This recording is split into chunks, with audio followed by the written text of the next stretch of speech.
We continue to follow breaking news out of Virginia Beach. Mayor Will Sessoms has taken a plea agreement in the conflict of interest case against him. He pleaded no contest to one of the 5 charges against him. A judge dismissed the other 4 charges. 10 on your side's Andy Fox has been following this story since those charges were brought against the mayor. He's live in Virginia Beach to break down what happened in the courtroom. Andy?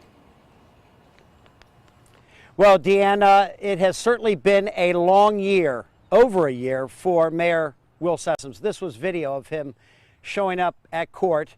This has been going on for a whole year. He has said he never knowingly did anything wrong, but it was clear that when he was walking in the court, he just says he's just praying that everything's going to work out. And for him, pleading no contest to this one count is as good an ending as he could hope for unless everything had been dropped. So this was what he pleaded no contest to. We have pictures of it.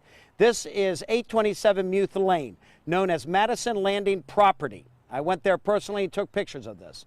He made this vote while he was a president with Town Bank and Madison Landing developers were customers with the lines of credit. Now, I asked him about that during his news conference, and he said, everything I received from the top part of the paperwork said that there was never any mention of Town Bank. It had been approved by zoning.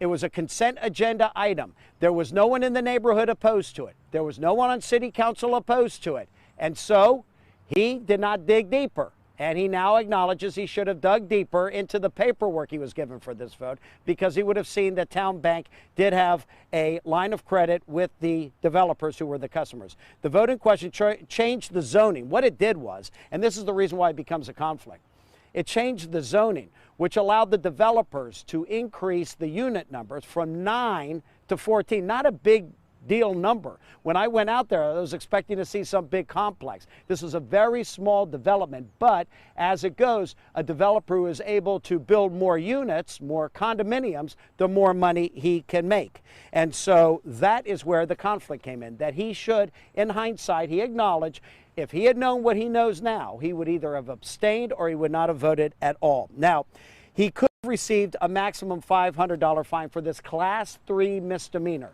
But that was also waived because he has given $1,000 to the Virginia Coalition for Open Government, which has transparency, fights for transparency in government. He's given $1,000 to that. So now all of this is behind him. I asked him, I said, does this mean you will run for re-election next year?